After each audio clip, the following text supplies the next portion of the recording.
ನಮಸ್ಕಾರ ಸ್ನೇಹಿತರೆ, KCET 2026 ಅಪ್ಡೇಟ್ಸ್ಗೆ ನಿಮಗೆ ಸ್ವಾಗತ ಸುಸ್ವಾಗತ. ಸ್ನೇಹಿತರೆ, CET ವಿದ್ಯಾರ್ಥಿಗಳಿಗೆ ಇರುವಂತಹ ಒಂದೇ ಒಂದು ಗೊಂದಲ ಏನಂದ್ರೆ CET ಫಲಿತಾಂಶ ಯಾವಾಗ, ಇದೇ ವರ್ಷದ್ದು CET ಫಲಿತಾಂಶ ಯಾವಾಗ ಬರುತ್ತೆ ಅನ್ನುವಂತಹ ಒಂದು ಗೊಂದಲ ಆದರೆ ವಿದ್ಯಾರ್ಥಿಗಳಲ್ಲಿದೆ. ಏನೇನು ಸಮಸ್ಯೆಗಳು ನಡೀತಿದೆ, ಯಾವಾಗ ರಿಸಲ್ಟ್ ಬರ್ಬೋದು, ಏನು ನಡೀತಿದೆ ಎಲ್ಲದ್ರ ಬಗ್ಗೆ ಈ ವಿಡಿಯೋದಲ್ಲಿ ಮಾತನಾಡೋಣ. ಎಲ್ಲರೂ ವಿಡಿಯೋ ಕೊನೆವರೆಗೂ ನೋಡಿ. ಅದಕ್ಕೆ ಮುಂಚೆ ನೀವು ಯಾರಾದರೂ ಚಾನಲನ್ನು ಇನ್ನೂ ಸಬ್ಸ್ಕ್ರೈಬ್ ಮಾಡದೆ ನೋಡ್ತಿದ್ರೆ ಈಗಲೇ ಚಾನಲನ್ನು ಪಟ್ ಅಂತ ಸಬ್ಸ್ಕ್ರೈಬ್ ಮಾಡ್ಕೊಳ್ಳಿ, ಮತ್ತೆ ವಿಡಿಯೋಗೆ ಒಂದು ಲೈಕ್ ಆದರೆ ಕೊಡಿ. ನೀವು ಕೂಡ ಸಬ್ಸ್ಕ್ರೈಬ್ ಲೈಕ್ ಇಂದ ನಿಮ್ಗೆ ಇದೇ ರೀತಿ ಕಂಟಿನ್ಯೂಸ್ ಅಪ್ಡೇಟ್ಸ್ ಆದ್ರೆ ಸಿಗ್ತಿರುತ್ತೆ. ಈಗಾಗಲೇ ಯಾರು ಸಬ್ಸ್ಕ್ರೈಬ್ ಲೈಕ್ ಮಾಡಿ ವಿಡಿಯೋ ನೋಡ್ತಿದ್ರು ಎಲ್ಲರಿಗೂ ನನ್ನ ಒಂದು ಹೃದಯ ಪೂರ್ವಕ ಧನ್ಯವಾದಗಳು. ನೋಡಿ ಸ್ನೇಹಿತರೆ, ನಾನೀಗ ಡೈರೆಕ್ಟ್ ಟಾಪಿಕ್ಗೆ ಬರ್ತೀನಿ. ಇಲ್ಲಿ CET ಫಲಿತಾಂಶ ಯಾವಾಗ ಅಂತ ವಿದ್ಯಾರ್ಥಿಗಳು ಕೇಳ್ತಿದ್ದಾರೆ. ಈಗ ಸದ್ಯ ಮಟ್ಟಕ್ಕೆ CET ಫಲಿತಾಂಶ ಇಲ್ಲಿ ತುಂಬಾನೇ ಲೇಟ್ ಆಗ್ತಿರುವಂತದ್ದು. ಯಾಕಪ್ಪ ಅಂದ್ರೆ ಇಲ್ಲಿ ನಿಮ್ಮೆಲ್ಲರಿಗೂ ಗೊತ್ತಿದೆ, ಅಗ್ರಿ ರೀ ಎಕ್ಸಾಮ್ ಮಾಡಬೇಕು ಅಂತ ವಿದ್ಯಾರ್ಥಿಗಳು ಹೇಳ್ತಿದ್ದಾರೆ. ಯಾಕಂದ್ರೆ ಒಂದು ಸೆಂಟ್ರಲ್ಲಿ ಮಾಲ್ ಪ್ರಾಕ್ಟೀಸ್ ನಡೆದಿದೆ ಅನ್ಬಿಟ್ಟು ಇಲ್ಲಿ ಅಗ್ರಿ ರೀ ಎಕ್ಸಾಮ್ ನಡಿಬೇಕು ಅನ್ನುವಂಥದ್ದನ್ನ ಇಲ್ಲಿ ಹೇಳ್ತಿರುವಂತದ್ದು. ಅದರಿಂದ ಇಲ್ಲಿ CET ಫಲಿತಾಂಶ ಲೇಟ್ ಆಗುವಂತಹ ಸಾಧ್ಯತೆ ಇಲ್ಲಿ ಕಂಡು ಬರ್ತಿರುವಂತದ್ದು.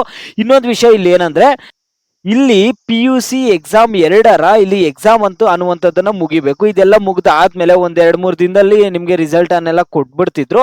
ಈಗ ಇಲ್ಲಿ ಮೈನ್ ಸಮಸ್ಯೆ ಬಂದಿರುವಂತದ್ದು ಏನಂದ್ರೆ ಅಗ್ರಿ ರೀ ಎಕ್ಸಾಮ್. ಇಲ್ಲಿ ಅಗ್ರಿ ರೀ ಎಕ್ಸಾಮ್ ಮಾಡಲೇಬೇಕು. ಇಲ್ಲಿ ಒಂದು ಎಕ್ಸಾಮ್ ಅಲ್ಲಿ ಇಲ್ಲಿ ಮಾಲ್ ಪ್ರಾಕ್ಟೀಸ್ ನಡೆದಿದೆ, ಒಂದು ಸೆಂಟರ್ ಅಲ್ಲಿ ಇಲ್ಲಿ ಮಾಲ್ ಪ್ರಾಕ್ಟೀಸ್ ನಡೆದಿದೆ ಅಂತ ಹೇಳ್ತಿದ್ದಾರೆ.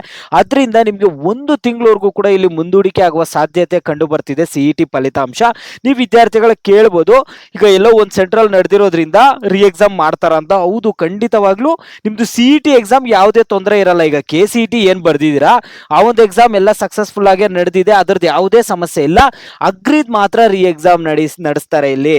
ಈಗ ಅಗ್ರಿಕಲ್ಚರ್ದು AGBSC ಎಕ್ಸಾಮ್ ಏನ್ ನೀವು ಬರ್ದಿದ್ದೀರಾ ಇದ್ರದ್ದು ಮಾತ್ರ ಇಲ್ಲಿ ನಿಮ್ಗೆ ರೀ ಎಕ್ಸಾಮ್ ಆಗುವಂಥದ್ದು. ರೀ ಎಕ್ಸಾಮ್ ಏನಾದರೂ ಆದ್ರೆ ಅಫಿಷಿಯಲ್ ಆಗಿ ರೀ ಎಕ್ಸಾಮ್ ಆಗುತ್ತೆ ಅಂತ ಎಲ್ಲ ಏನು ಅಪ್ಡೇಟ್ ಅಂತೂ ಇಲ್ಲ, ಅಫಿಷಿಯಲ್ ಅಪ್ಡೇಟು.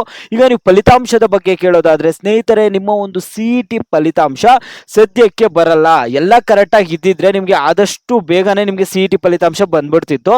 ಯಾಕಂದ್ರೆ ನಿಮ್ದು CET ಎವ್ಯಾಲ್ಯೂಯೇಷನ್ ಎಲ್ಲ ಅದು ಯಾವ ರೀತಿ ಇರುತ್ತೆ ಅಂತ ನಿಮ್ಗೆಲ್ಲ ಗೊತ್ತು. ಎಲ್ಲ ಸಿಸ್ಟಮ್ ಎವ್ಯಾಲ್ಯೂಯೇಷನ್ ಇರೋ ಕಾರಣದಿಂದ ಆದಷ್ಟು ಬೇಗನೆ ನಿಮ್ಗೆ ಫಲಿತಾಂಶ ಕೊಡೋದಕ್ಕೆ ಎಲ್ಲ ಸಿದ್ಧತೆಗಳನ್ನ ಮಾಡ್ಕೊಂಡಿದ್ರು. ಆದ್ರೆ ಇಲ್ಲಿ ದೊಡ್ಡ ಸಮಸ್ಯೆ ಬಂದಿರುವಂತದ್ದು, ಇಲ್ಲಿ ಅಗ್ರಿ ರೀ ಎಕ್ಸಾಮ್ ಅನ್ನುವಂಥದ್ದು ಇಲ್ಲಿ ದೊಡ್ಡ ಸಮಸ್ಯೆ ಬಂದಿದೆ. ಅದರಿಂದ CET ವಿದ್ಯಾರ್ಥಿಗಳಿಗೆ ಈ ಸರಿ ನಿಮ್ಗೆ ಅಡ್ಮಿಷನ್ ಪ್ರೋಸೆಸ್ ಇವೆಲ್ಲ ಸ್ವಲ್ಪ ಲೇಟ್ ಆಗ್ಬೋದು. ಈಗ ನಿಮ್ಗೆ ವಿದ್ಯಾರ್ಥಿಗಳು ನಿಮ್ಗೆ ಸ್ಕಾಲರ್ಶಿಪ್ ಅಪ್ಡೇಟ್ಸ್ ಬರುತ್ತೆ, ಓಕೆನಾ.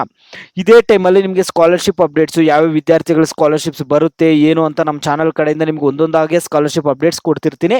ನಿಮ್ಗೆ 10th ಅಲ್ಲಿ PU ಅಲ್ಲಿ ಬಂದಂಗೆ ಸ್ಕಾಲರ್ಶಿಪ್ಸ್ ಬರಲ್ಲ, ತುಂಬಾ ದೊಡ್ಡ ಅಮೌಂಟೇ ಸ್ಕಾಲರ್ಶಿಪ್ಸ್ ಬರುವಂಥದ್ದು. ನಿಮಗೆ ಡಿಗ್ರಿಯಲ್ಲಿ ಸ್ಕಾಲರ್ಶಿಪ್ ಅಮೌಂಟ್ ಹೆಚ್ಚಿಗೆ ಬರುತ್ತೆ. ಸ್ಟೇಟ್ ಗೌರ್ಮೆಂಟ್ ಸ್ಕಾಲರ್ಶಿಪ್ಸ್ ಆಗಿರ್ಬೋದು, ಸೆಂಟ್ರಲ್ ಗೌರ್ಮೆಂಟ್ ಸ್ಕಾಲರ್ಶಿಪ್ಸ್ ಆಗಿರ್ಬೋದು. ಆ ಸ್ಕಾಲರ್ಶಿಪ್ಸ್ ಯಾವುವು, ಎಷ್ಟು ಅಮೌಂಟ್ ಬರುತ್ತೆ ಅನ್ನುವಂಥದ್ದನ್ನು ತಿಳಿಸ್ಕೊಡ್ತೀನಿ. ಮತ್ತೆ ಆ ಒಂದು ಅಪ್ಲಿಕೇಶನ್ಸ್ ಓಪನ್ ಆದಾಗ ಲೈವ್ ಡೆಮೋ ವಿಡಿಯೋಸ್ ಆದ್ರೆ ಮಾಡ್ತೀನಿ, ಯಾವ ರೀತಿಯಾಗಿ ಈ ಒಂದು ಸ್ಕಾಲರ್ಶಿಪ್ಸ್ಗೆ ಅಪ್ಲೈ ಮಾಡಬೇಕು ಏನು ಅನ್ನುವಂಥದ್ದನ್ನ. ಈಗ ಸದ್ಯಕ್ಕೆ ಫಲಿತಾಂಶ ದಿನಾಂಕ ಯಾರು ಹೇಳಕ್ಕಾಗಲ್ಲ, ನಾನೇ ಅಲ್ಲ. ನಿಮಗೆ ಸದ್ಯಕ್ಕೆ ಇದು KE ಡೈರೆಕ್ಟರ್ ಆದ H ಪ್ರಸನ್ನ ಅವರು ಕೂಡ ನಿಮಗೆ ರಿಸಲ್ಟ್ ಡೇಟನ್ನ ಕೊಟ್ಟಿಲ್ಲ ಅಫಿಷಿಯಲ್ ಆಗಿ. ಅವ್ರು ಕೂಡ ಈಗ ಸದ್ಯಕ್ಕೆ ಹೇಳಕ್ಕಾಗಲ್ಲ. ಯಾಕಂದ್ರೆ ಇಲ್ಲಿ AGBSC ಇದು ಇನ್ನೂ ಏನು ನಡೆಯುತ್ತಂತ ಗೊತ್ತಿಲ್ಲ. ಇಲ್ಲಿ ರೀ ಎಕ್ಸಾಮ್ ನಡೆಯುತ್ತಾ ಇಲ್ಲ, ಅಗ್ರಿ ರೀ ಎಕ್ಸಾಮ್ ನಡೆಯುತ್ತಾ ಇಲ್ಲ ಗೊತ್ತಿಲ್ಲ. ಅದರಿಂದ ನಿಮಗೆ ಕರೆಕ್ಟ್ ಆಗಿರುವಂತಹ ಡೇಟ್ ಅಂತೂ ಹೇಳಕ್ಕಾಗಲ್ಲ. ಈಗ ಯಾವುದೋ ಒಂದು ಡೇಟ್ ನಿಮ್ಗೆ ಹೇಳ್ಬಿಡ್ಬೋದು, ಹೇಳ್ಬಿಟ್ರೆ ಮತ್ತೆ ನೀವು ಇದ್ಯಾಕೆ ಕರೆಕ್ಟಾಗಿ ಡೇಟ್ ಹೇಳಿಲ್ಲ ಅಂತ ವಿದ್ಯಾರ್ಥಿಗಳು ನೀವು ಪ್ರಶ್ನೆ ಮಾಡೇ ಮಾಡ್ತೀರಾ. ಅದರಿಂದ ನಿಮಗೆ ಈಗ ನೀವು ಏನು ಮಾಡ್ತೀರಾ ಅಂದರೆ, ಈ ಫ್ರೀ ಟೈಮಲ್ಲಿ ಸ್ವಲ್ಪ ಪ್ರಿಪ್ರೇಷನ್ ಅನ್ನುವಂಥದ್ದನ್ನು ಮಾಡಿ ಒಳ್ಳೆ ಕಾಲೇಜನ್ನೆಲ್ಲ ಲೀಸ್ಟನ್ನು ರೆಡಿ ಮಾಡ್ಕೊಳ್ಳಿ. ಈಗ CET ಇದೆಲ್ಲ ಫಲಿತಾಂಶ ಬಂದಮೇಲೆ ನೆಕ್ಸ್ಟ್ ನಿಮಗೆ ಕೌನ್ಸ್ಲಿಂಗ್ ಎಲ್ಲ ಈಗ ಹೆಂಗೂ ಟೈಮ್ ಸಿಕ್ಕಿದೆ, ಸಿದ್ಧತೆ ಮಾಡ್ಕೊಳ್ಳಿ. ಅಂದರೆ ನೆಕ್ಸ್ಟ್ ನೀವು ಯಾವ ಕಾಲೇಜ್ಗೆ ಹೋಗ್ಬೇಕು ಅನ್ಕೊಂಡಿದ್ದೀರಾ, ಯಾವ ಬ್ರಾಂಚ್ ತಗೋಬೇಕು ಅನ್ಕೊಂಡಿದ್ದೀರಾ, ಇಲ್ಲಿ ಅಂದರೆ ಯಾವ ಸ್ಟ್ರೀಮ್ ಸೆಲೆಕ್ಟ್ ಮಾಡ್ಕೋಬೇಕು ಅನ್ಕೊಂಡಿದ್ದೀರಾ, ECನ CS ಇಂಜಿನಿಯರಿಂಗ್ ಸೈಡ್ ಹೋದ್ರೆ ಈ ರೀತಿಯ ಕೆರಿಯರ್ ಗೈಡೆನ್ಸ್ ವಿಡಿಯೋಸ್ ಅಂತೂ ಮುಂದೆ ಕೊಡ್ತಾನೆ ಇರ್ತೀನಿ.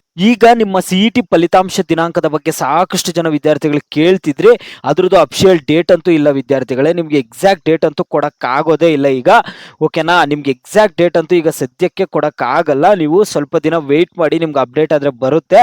ಸರ್ಕಾರದವರು ಏನೇ ಅಪ್ಡೇಟ್ ಕೊಡಲಿ ಇಮಿಡಿಯೇಟ್ ಆಗಿ ನಾನು ನಿಮಗೆ ತಿಳಿಸ್ಕೊಡ್ತೀನಿ. ಚಾನಲನ್ನು ಸಬ್ಸ್ಕ್ರೈಬ್ ಮಾಡಿ ಇಟ್ಕೊಂಡಿರಿ ಸ್ನೇಹಿತರೆ. ಮತ್ತೆ ನಿಮ್ಗೆ ಏನೇ ಡೌಟ್ಸ್ ಇರಲಿ, ನಿಮ್ಮ CET ಫಲಿತಾಂಶದ ಕುರಿತಾಗಿರ್ಬೋದು, ಕೌನ್ಸಿಲಿಂಗ್ ಪ್ರೊಸೆಸ್ ಕುರಿತಾಗಿರ್ಬೋದು, ಇಂಜಿನಿಯರಿಂಗ್ದು ನೀವು ಇಂಜಿನಿಯರಿಂಗ್ ತಗೋಬೇಕಾ, ಈಗ ಅದರಲ್ಲಿ ಯಾವ ಬ್ರಾಂಚ್ ತಗೋಬೇಕು ಅನ್ನುವಂತಹ ಒಂದು ಡೌಟ್ಸ್ ಆಗಿರ್ಬೋದು, ಸ್ಕಾಲರ್ಶಿಪ್ ರಿಲೇಟೆಡ್ ಡೌಟ್ಸ್ ಆಗಿರ್ಬೋದು, ಏನೇ ಡೌಟ್ಸ್ ಇರಲಿ ವಿಡಿಯೋಗೆ ಲೈಕ್ ಮಾಡ್ಬಿಟ್ಟು ಕಾಮೆಂಟ್ ಮುಖಾಂತರ ತಿಳಿಸಿ. ನೀವು ವಿದ್ಯಾರ್ಥಿಗಳು ಹೆಚ್ಚಿಗೆ ಯಾವ ಟಾಪಿಕ್ಸ್ ಬಗ್ಗೆ ಕಾಮೆಂಟ್ ಮಾಡಿರ್ತೀರೋ ಅದ್ರ ಬಗ್ಗೆ ನಿಮಗೆ ನೆಕ್ಸ್ಟ್ ವಿಡಿಯೋ ಆದರೆ ಬರುತ್ತೆ.